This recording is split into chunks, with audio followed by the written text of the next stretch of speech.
The ball leaves his fingertips. The crowd holds its breath.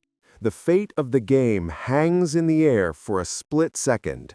He's the star player, the hero, and he's about to miss. On purpose.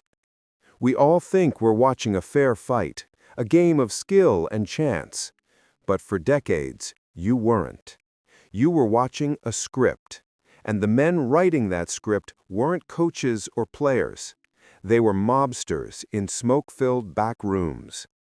They built a multi-million-dollar empire on the one thing everyone thought was clean: sports. But how did they rig the system so perfectly, right under everyone's noses, without ever getting caught? The answer is darker and more brilliant than you can imagine. To understand how the mob conquered sports, you have to forget everything you think you know about betting. The Mafia wasn't interested in placing a few lucky bets. Why bet on a horse when you can own the racetrack? Their real genius was in becoming the house, the casino. They created a vast, illegal, nationwide network of bookies. So what's a bookie? A bookie, or bookmaker, is the person who takes your bet. If you win, he pays you. If you lose, he keeps your money. But here's the mob's secret weapon, the single most important part of their entire operation. It's a little thing called the vigorish, or the vig. The vig is the commission a bookie charges for taking a bet. It's like a tiny tax. Let's say you bet $100 on the Lakers. To win $100, you actually have to risk $110. That extra $10 is the bookie's fee. It doesn't sound like much, right? But what happens when you're taking thousands of bets on dozens of games every single day? That tiny tax becomes a river of untraceable cash flowing directly into the pockets of the 5 families. It was the perfect business. No inventory, no storefront, just pure profit.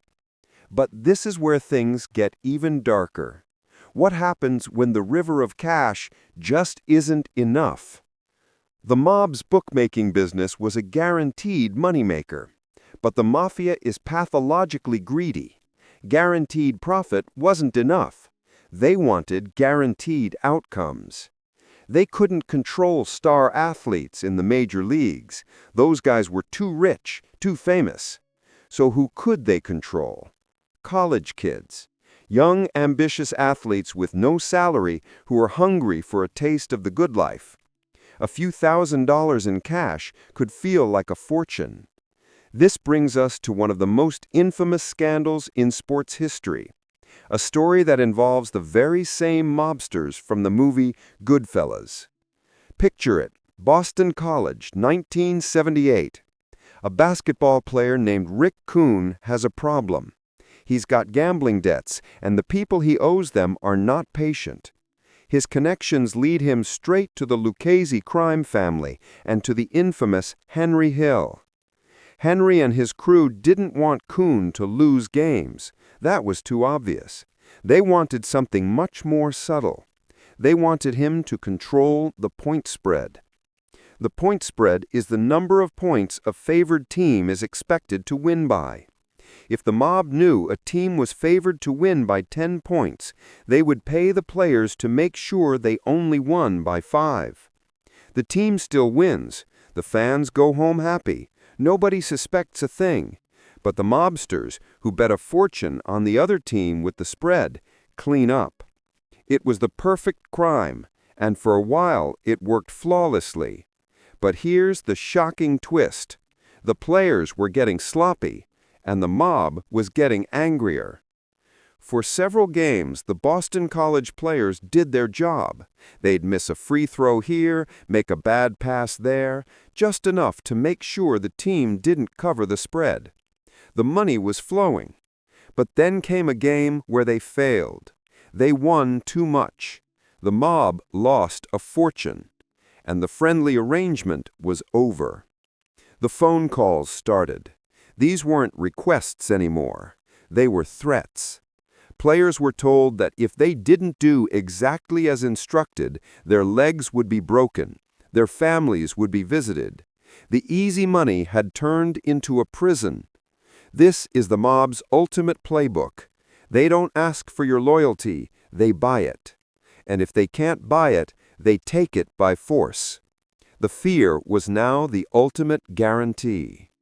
So, with the players terrified and the mob in complete control, how did this massive multi-million-dollar scheme ever get exposed? You'd think a sports investigator would crack the case, right? Wrong. The truth is stranger.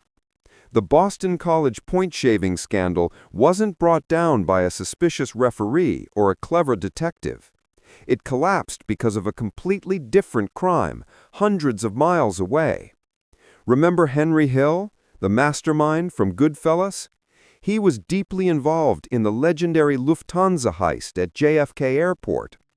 In the aftermath, the FBI was closing in on him, not for sports fixing, but for drug trafficking and his role in the heist.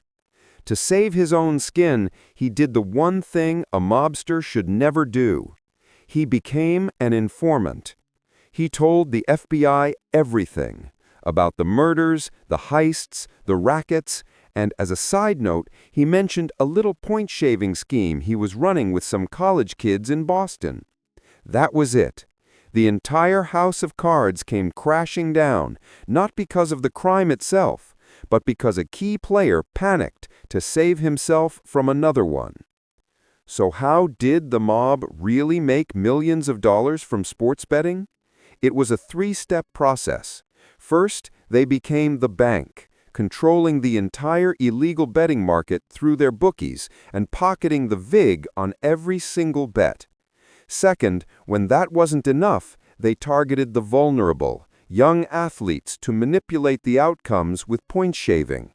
And third, they used fear as their insurance policy, ensuring that once you were in, you were never getting out. The Boston College scandal was just one example. The mob had its tentacles into everything, from boxing to horse racing, for over 50 years.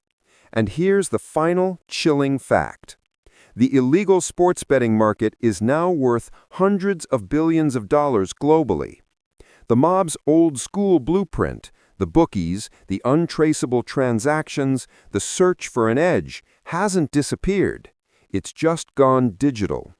The game has changed, but the shadows behind it never really go away. If you think fixing a college basketball game is insane, wait until you hear how the mob secretly built Las Vegas from the ground up. Subscribe to our channel for more hidden stories from the world of the Mafia.